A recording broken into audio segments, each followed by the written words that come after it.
So, welcome to Jumbo IS and welcome to our lecture series called Daily News in Shorts. In this lecture series, we cover a particular day's current affairs in a very short span of time within 30 minutes because we want you to cover your current affairs on a daily basis, but we don't want you to spend your entire day just reading the newspaper. Therefore, we will cover every day's current affairs within 30 minutes so that you're left with your entire day covering other parts of UPSC syllabus. Now, just spending 30 minutes on this lecture would be job half done because just after watching this lecture, you need to revise it as well. Why, you ask?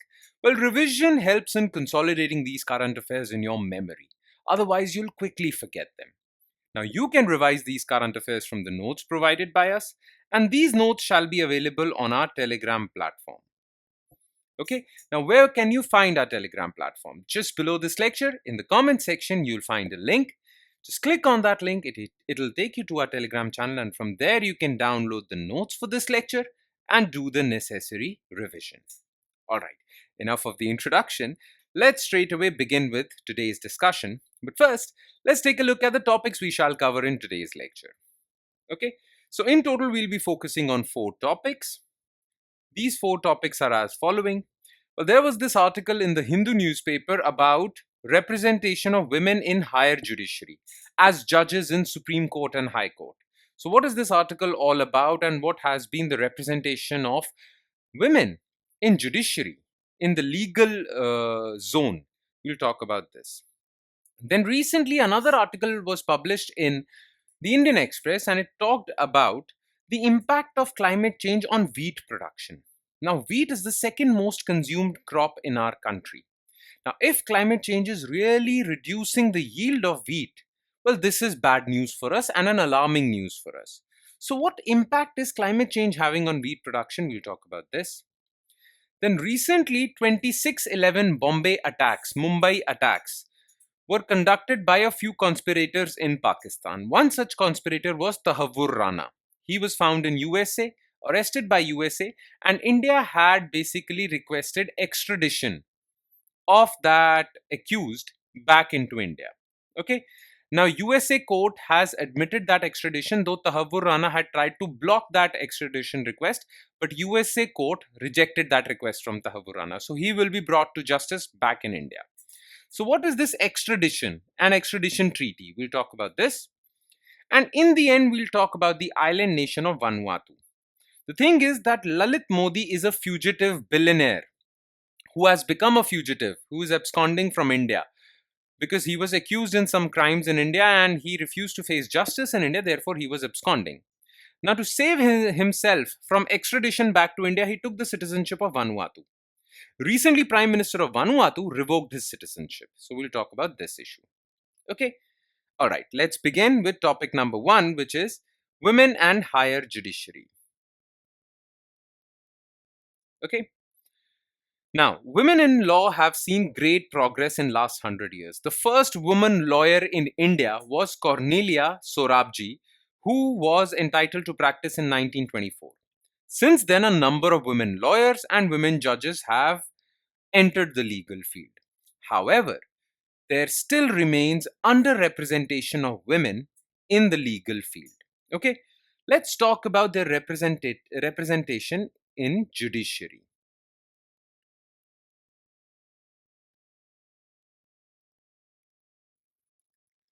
So what are the current state of affairs as far as women in judiciary is concerned? So women account for only 14% of judges, 109 out of 764 in Indian high courts, with some high courts having no women judges at all. In fact, Gujarat High Court is the only high court in India out of 25 high courts, by the way. Gujarat High Court is the only high court which has a woman chief justice. Otherwise, all high courts in India have male chief justices. Okay. In Supreme Court, there are just 2 women judges out of 34. The sanctioned strength of Supreme Court is 34 judges, including Chief Justice of India. Out of 34, just 2 women Supreme Court judges are there. Plus, there is one more problem. Look, women judges are appointed at an average age of 53, whereas men are appointed at an average age of 51. Now, if you're appointed a judge early in your life, then there is more chance of promotion for you. If you're appointed late, close to your retirement, then there are fewer chances of climbing up the ladder.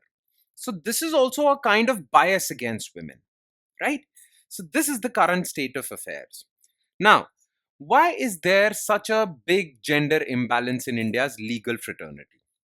Well, first of all, as far as judiciary is concerned, you should know this, that judges in India, whether they are for High Court or Supreme Court, they are appointed by a collegium system. Now, in this collegium, there is Chief Justice of India plus four senior most judges of Supreme Court. Okay, this is India's collegium. Now, these people are responsible for appointing judges to Supreme Court as well as High Court. In the case of High Court, two additional judges are their opinion is also taken. Now, the thing is that the way this collegium decides which person shall be a judge and which person won't be is non-transparent. Whenever they appoint a person as a judge, either in a High Court or a Supreme Court or the Supreme Court, well, they don't give any reasons for that. There is no transparency at all. It is a closed, opaque shop which makes appointments to higher judiciary. Now, because there is no transparency, therefore there is more room for bias. Because you're not answerable to anyone. You don't have to explain to anyone why did you choose this person over this person. You don't have to make any explanation. Therefore, you can have all the gender biases and you can get away with it. So this is one such reason. Then there is actual gender bias. Over 75 years, only one woman has been elevated directly from being a lawyer to the Supreme Court, whereas 9 men have been elevated via this route. Plus, another reason is that because there are so few women lawyers and women judges, well, these women lawyers and judges have little connections, little links as compared to males. And within the legal fraternity, you require these connections and links with powerful people. Because women have less social capital when it comes to networking, well, they don't get promoted that often. So, this is another reason. Clear? All right. Let's move forward to topic number 2, which is climate change's impact on wheat production. Now, you see, wheat and rice are staple food crops of India. Rice is grown during the Kharif season, which is the monsoon season, and wheat is grown during the Rabi season, which is the winter season. Okay. Now, the thing is that winters have been unusually warm. And recently, IMD has said that the month of March would be unusually warm this time. Okay.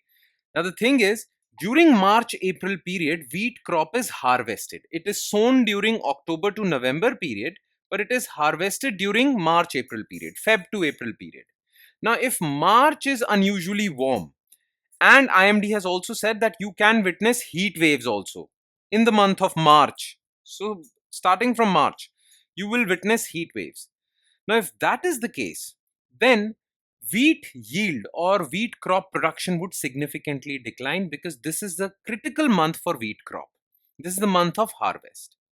The period coincides with the beginning of India's wheat harvest season, and extreme heat poses a grave threat for the country's second most consumed crop after rice. Okay. Now, about wheat, you need to have some information about wheat. Though I have told you that it is a winter crop, it is grown during the Rabi season, which is from October to April next year. Okay. Now, more information about wheat. Well, in India, wheat is primarily grown in the northwestern part of Indo-Gangetic plains, Indus Plains and Ganga Plain, like Punjab, Haryana, Western UP and Madhya Pradesh. Wheat needs cooler weather to grow, and hence it is sown in the October-December period. It is harvested in Feb-April period in the Rabi crop season. Now, how is global warming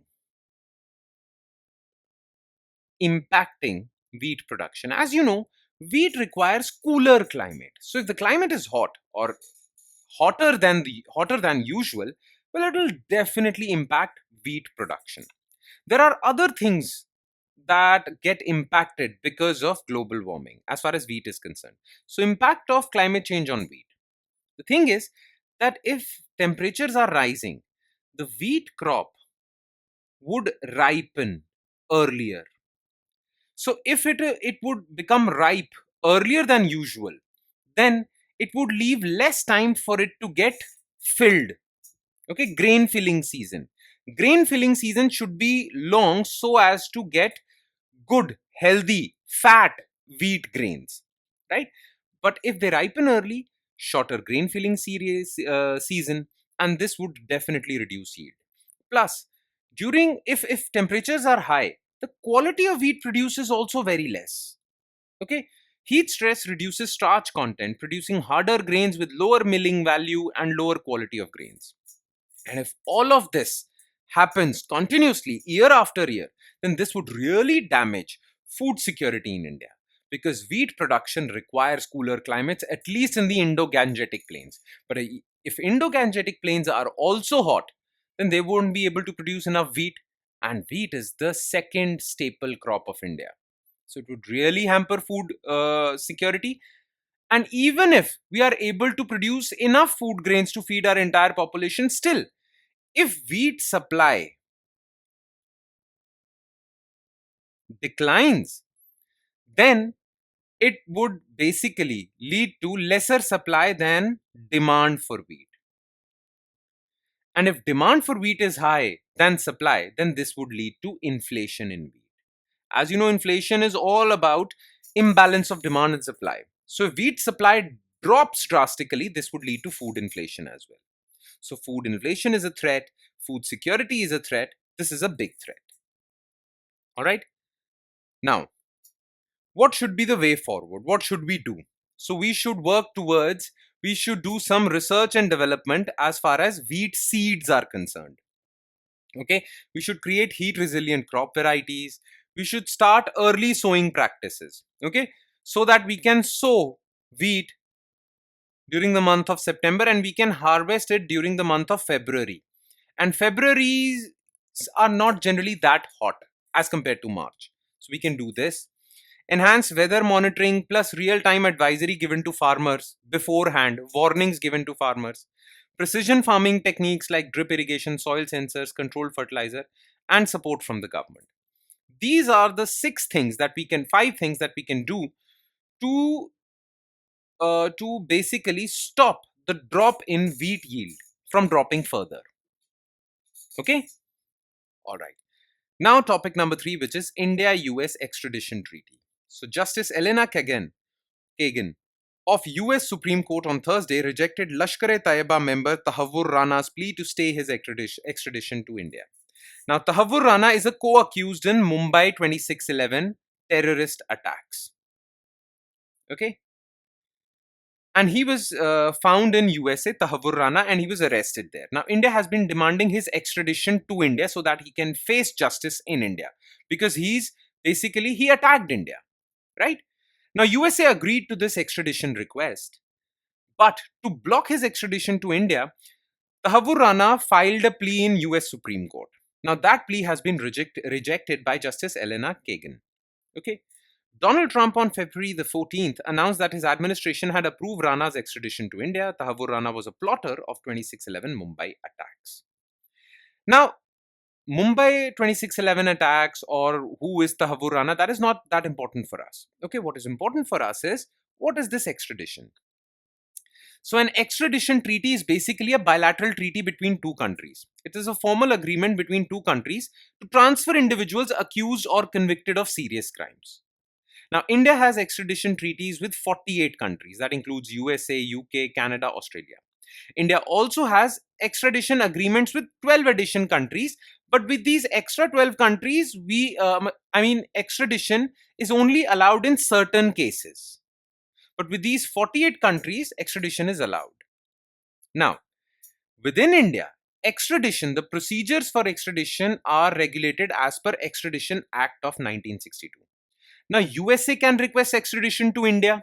India can request extradition, like in the case of Tahavvur Rana, to USA. All these procedures are regulated as per Extradition Act of 1962. So, what are the procedures for this extradition in India? So, India initiates extradition through diplomatic channels after verifying legal requirements. Okay, so if India finds that this person is required in India to face the law, well, they will use their diplomatic channels to push forward an extradition request to that particular country with which it has extradition treaty. Okay. The request is forwarded to the foreign country's legal system for approval. If approved, law enforcement agencies of both India and USA will cooperate to bring the fugitive back to India. Now, which authorities are involved in the extradition process? Now, if a third country is requesting extradition to India, okay, if the third country is requesting extradition from India, basically, not to India, from India, then they would request Ministry of External Affairs. Okay. But if India is requesting extradition to any third country, then India's investigative agencies like CBI and NIA, National Investigative Agency, would do the job to fulfill all the documents with respect to extradition request. Okay. CBI deals with cases related to white collar crime basically, and NIA deals with cases related to terrorism and national security. Clear? Now, in which cases extradition request can be rejected? First of all, as per Extradition Act of 1962, extradition would only take place if the crime for which the person is being asked, okay, is recognized in both countries. For example, if the criminal wanted in India has committed a crime, that's why he's being wanted in India. But if that crime is not recognized as crime in some other country, then extradition request won't be proceeded through. For example, drug possession is a crime in India. Just a second, I'll explain. So, drug possession is a crime in India. But drug possession is not a crime in Netherlands. Right? Now, let's suppose there is a drug peddler and he escaped from India and went to Netherlands. Now, India might be having extradition treaty with Netherlands, but because this crime is not recognized as crime in Netherlands, so extradition request won't be followed through. The offense must be a crime in both India and the requesting country. Okay. Extradition request can be rejected if the accused is accused of a political crime. Okay. If it is not a criminal offense, if it's just a political crime, then India and the other country might reject that request. Okay. The fugitive can only be tried for the crime they were extradited for. Plus, human rights considerations are taken into account by all countries. If USA feels that Tahavur Rana would be tortured in India, then they can reject that. Okay. If India feels that any other accused of USA will be tortured in USA, India can refuse extradition request. So it can be refused on the considerations of human rights violation. Okay. Now, if we are on the topic of extradition, let's talk about another related issue, and that is Vanuatu revokes Lalit Modi's citizenship. Now, the thing is that Lalit Modi is a fugitive. He's a billionaire, okay, but he is accused of certain crimes in India. But to escape those crimes or to escape the justice in India, justice system in India, he fled from India and he went to UK. Okay. Now, the thing is, he could have taken UK citizenship or any other country's citizenship. But the thing is that all these countries have extradition treaties with India, right? So it could have been the case that India might have requested Lalit Modi's extradition and UK might have agreed. So what did he do? He took Vanuatu's citizenship. Now, Vanuatu is an island nation in Pacific Islands, in Pacific Ocean. Okay, he took this country's citizenship, took their passport, and basically did this to escape extradition because India does not have any extradition treaty with Vanuatu, right? Now, the thing is that Vanuatu recently revoked, the Prime Minister of Vanuatu recently revoked his passport. Okay, they revoked his passport, saying that no one can use our country's passport to basically evade extradition. All right. Now, the reason why he took Vanuatu's citizenship was because it is easy to take Vanuatu's citizenship. Vanuatu has a system, citizenship by investment. So, if you bring in a lot of money to Vanuatu, invest a lot of money in Vanuatu, Vanuatu gives you honorary citizenship. That's what Lalit Modi did because he's not short of money actually. Clear? But Vanuatu's PM said that we don't basically condone this act, that people take our country's citizenship to evade crimes in other countries. Therefore, Vanuatu specifically cancelled Lalit Modi's citizenship. Okay. Now, This news is not that important, except for the fact that Vanuatu was named, so therefore, questions might be asked related to geographical location of Vanuatu. So we'll talk about this, okay? So Vanuatu, as you can see over here, closer to Australia and New Zealand, okay, these are Pacific islands. So it is an island nation in South Pacific Ocean situated 1750 kilometers east of Australia. It consists of 83 volcanic islands. It has many active volcanoes also, and a total land capacity of 12,000 square kilometers. Capital city Port Vila. It has a tropical climate and it has frequent earthquakes and volcanic eruptions. The reason for that is that it lies on the Pacific Ring of Fire. Okay. There is a particular region in Pacific Ocean which is known as Pacific Ring of Fire because frequent earthquakes and volcanic eruptions occur there. Now, you will know more about Pacific Ring of Fire once we cover geography, okay, geography lectures. But as of now, just understand that Vanuatu lies on Pacific Ring of Fire. It has rich coral reefs, deep sea fisheries, and marine biodiversity. As far as their citizenship is concerned, it allows foreign nationals to acquire citizenship through investment. Some amount, they have kept a threshold. So if a person invests more than $5 million or $10 million, they all get automatic citizenship from Vanuatu. This is a way through which Vanuatu also earns money. Okay. It is often used by individuals seeking visa-free travel and tax advantages. Now, Lalit Modi took Vanuatu's citizenship, but this citizenship was revoked by Prime Minister Jotham Napat. Authorities cited concerns over using citizenship to evade extradition. This was basically the news. All right. And with that, we conclude today's session. Thank you so much for watching, everyone. And please do not forget to revise this lecture because revision is very important in consolidating these current affairs in your memory. In the hope that you'll do that, you'll do the necessary revision, I'll be signing off and I'll see you next time with another set of current affairs. Thank you, everyone.